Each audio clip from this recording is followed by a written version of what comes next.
Hey, my name is Patrick. This is Kira. And this is Mareike. And we are about to release our first FMV horror game called Heart of the Forest. And today we are going to answer some of your questions. The first one is... How long did it take you to film everything? So I think we had about 27 scheduled shooting days and a couple of shorter shooting days afterwards with really like a very small skeleton crew, like 2 people for camera and sound and then 1 actor. So I'm not counting those. And those were spread out over 2 months, mostly like in August and September. With one notable exception where we had to shoot something in late November, which was a lot colder.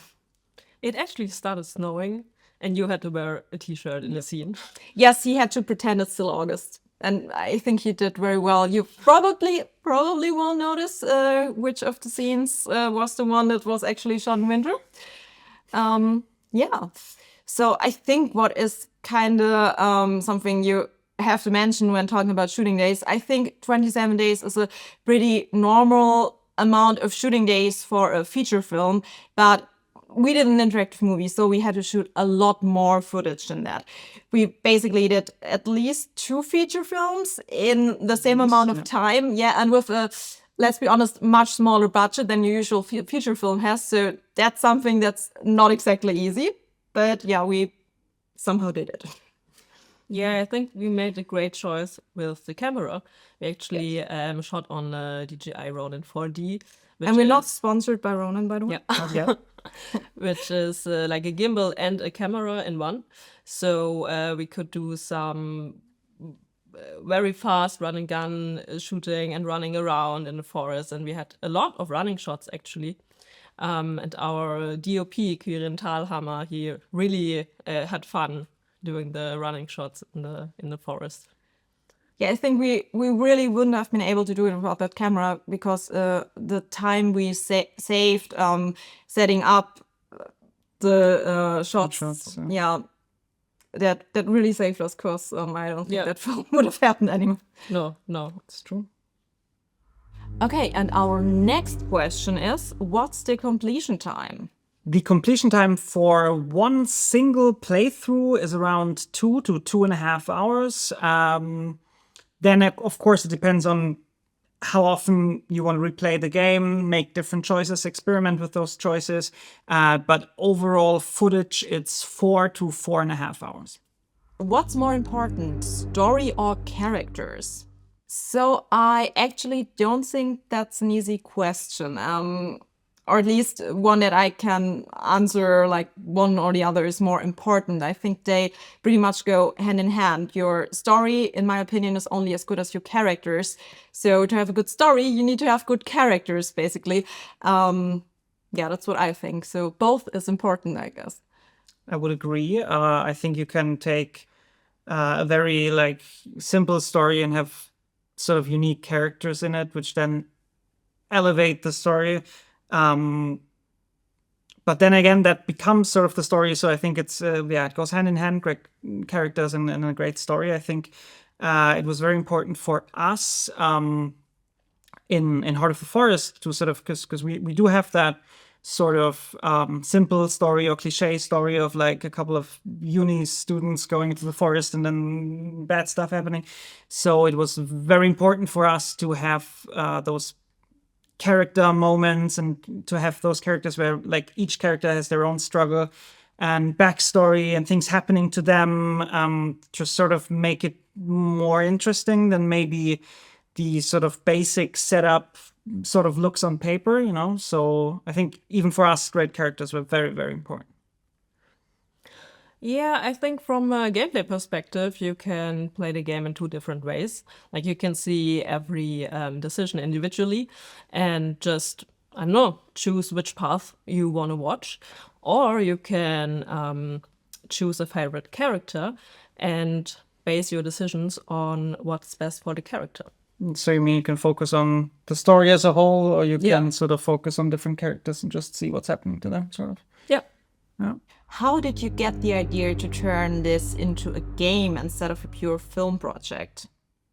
We really like films, we like games, and we're very passionate about combining both of those mediums into one. And I think FMV games are just the perfect mix for us, so to speak. So actually, we have a background in both filmmaking and game development. And making interactive movies or FMV games has always been our dream. We always wanted to combine both. And so Heart of the Forest has never been developed as a feature film, or we never started out wanting to make a normal film and then realized we could also make a game. We always wanted to make an interactive movie. But who knows? Maybe we're gonna make a linear film version of Heart of the Forest as well. Who knows? What was it like making an FMV/interactive movie in comparison to a movie?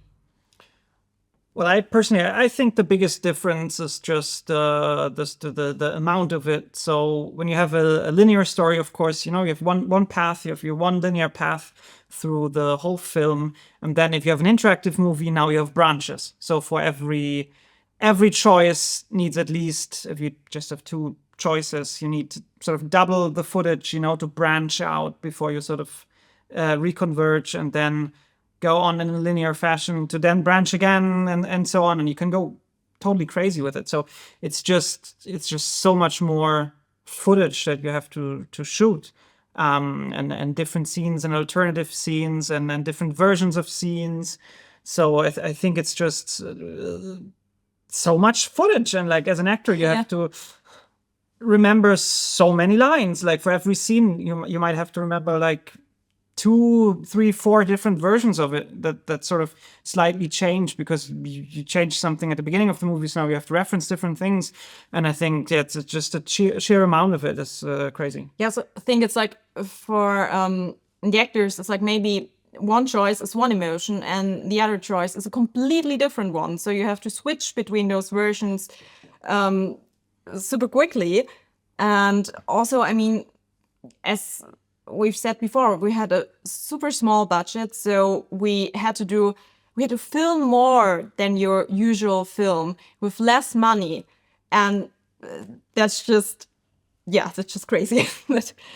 Yeah, and also for the shot list, actually, we have to think about this. How do we shoot a scene that it fits for the two paths and then comes together at the end and so on. So that was also a challenge. And also, where is the choice? Because in an interactive movie, like you need to hold on something maybe for a little bit longer than you would like in your just average movie, because there's nothing happening. But like in an interactive movie now, the UI pops up and your timer starts to count down, and you need to fill that time sometimes by just people sort of holding a stare, Yeah. like, and it feels so wrong. You're like, Yeah, why am I doing this? It's weird, it doesn't work. And then you get to the edit, and all of a sudden you notice we don't have enough time of that person just staring at someone else. Yeah. Now you have to get creative and be like, okay, where can I cut to sort of get that time?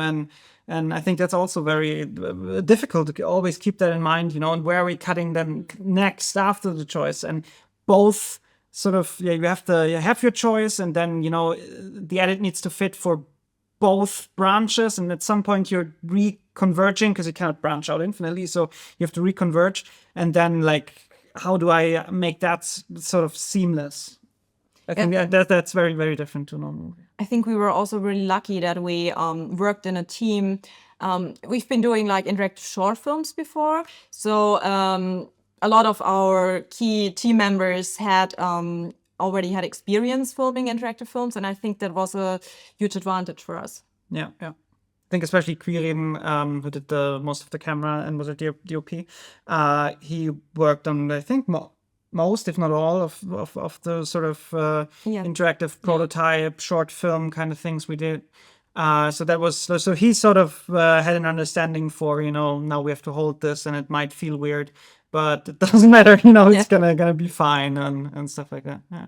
Were there any filming mishaps that happened when you were shooting Heart of the Forest?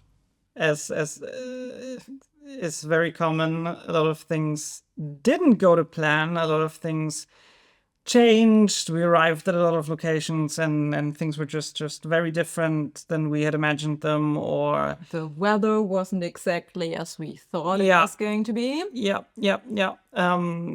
Some locations told us last minute that we actually couldn't shoot there, and we had to get new locations, and stuff happened all the time. So I think the best might just for each of us to give their favorite mishap, because I think there's enough for each of us. You want to start? Yeah, so I think my favorite mishap was pretty early in the shoot. We were at a location where we had 2 days.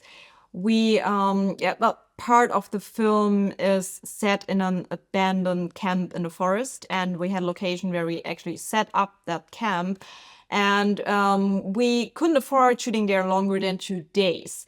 But on the second day, we realized that time was running out, or well, the light was going away. It was getting dark, and we still had one really important scene to go. And where we couldn't come back at another point, so we had to get creative, and we decided, hey, the scene was like supposed to happen like around the fireplace, in daylight, but hey, what about we actually shoot it inside of a tent? At night, and we pretended stay because we use all of the lighting equipment we have, which wasn't a lot, to be honest, because as I said, everything was supposed to be shot during daylight. So we had only like 2 or 3 like maybe LED LED lights with us or something like that.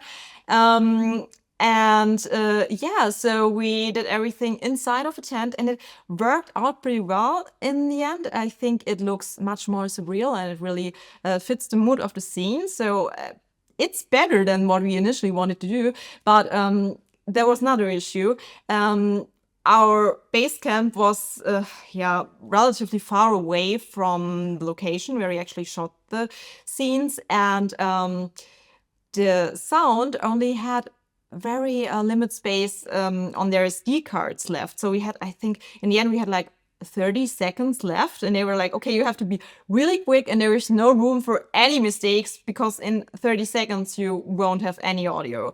Don't want to stress, it's Yeah, just no stress, but one try to get this Yeah. right, because if we don't, then we just won't have anything. and yeah, we did make it, and I think we had like 2 seconds left in the end, so like it was pretty close call, but worked out in the end. I think my favorite, if you can call it a mishap, because it wasn't really something that, it's not that we did something. It was more like we were trying to film a scene which we shot like on top of a mountain inside the forest, and we had to walk there. We actually parked our cars quite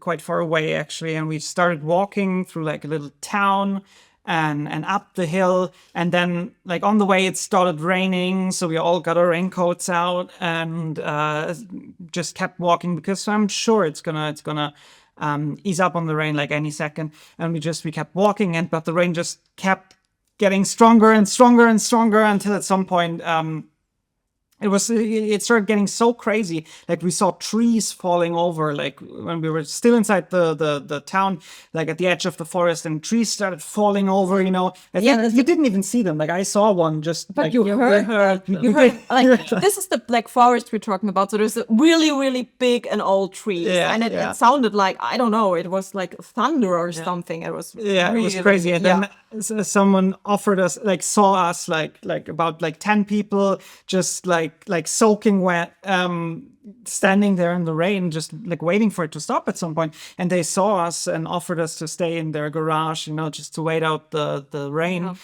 So we did that, and we waited the rain out, and then we said, okay, we've been there for so long, we're gonna try and make it up there like anyway, because there was so much rain in other scenes as well, and you didn't really see it. So there was a good chance, if you just get there, you're not even going to see the rain or that it's wet, so we can still shoot. And we started walking up the hill, and then at some point we followed the trail, and at some point we couldn't move on, because there was trees, blocking the path, and it was like a winding path like up the hill. So we also couldn't really move around it, especially with all of our gear, and like cards and everything, and so we tried to get around that tree, and we just couldn't. So in the end, we basically we packed our things and went, and we didn't shoot that scene on that day. We basically then came back with just like the bare minimum skeleton crew, just like I think it was just the two of us. Yeah, the two of us, Marcel, who plays Simon. And we just came back on another day, and then we shot. Like, we came like a different way, like sort of the other way around. We drove up the hill and at the mountain and tried to reach the location like from the other side, which we could, Was much. I think the way was longer, but it was much more manageable. At least there weren't any trees. I mean, we hoped there weren't any trees in our path. And then No, it weren't. yeah, but then we could actually film the scene. I think it went pretty good, But I think you don't even notice that anything went wrong. But I think that was just like so because crazy. like if we went there, we tried to hike up that trail like 10 minutes earlier, we would have been there when those trees were yeah. falling. So there was like a chance that we would have been beneath that tree. So that was not good. We were lucky. But we did check the weather forecast for the day, and it wasn't supposed to rain. Just saying, we weren't like willingly taking any risks, but well, it was summer, so things happen. Okay, my favorite mishap. On one day, we had to shoot a fight scene between Laura and another character. And in the script, she gets like sort of saved by another character with a dagger. And well, on the day we actually forgot the dagger. We only had like the stunt prop, the fake prop without a blade. So we were thinking, oh no, what are we gonna do? And then we changed the scene. And now there's a little hand-to-hand combat between Laura and her attacker, and I actually quite like it. So yeah, it was nice. Yeah, so a happy little accident. Yeah. Yeah, I think like the first mishap, in the end, it was actually better the way we did it in the end. But yeah. Yeah, now the scene is better than it was in the script. Yeah, and I think that's actually really cool about films, that sometimes you write something and then you get there and things just don't work out and you have to work around them, and in the end it turns out to be better than the thing you would have gotten if you would have just stuck to the script. Yeah, totally. And all of those little small things, that didn't go the way we wanted them to go, but then we sort of had to adapt on the fly and do something different. And in the end, we got something way better than what we would have gotten if we would have just, gotten it the way it was on the page. I think they led to us making a better movie. So fuck AI, go out and shoot your own movie. And all those little accidents are going to help you in the end to get something even better than you could ever imagine. So thank you for all of your questions, and thanks for watching. We hope that you are as excited as we are for the release of Heart of the Forest on February 12th. And we are also very excited to hear what you're thinking about our game. Bye.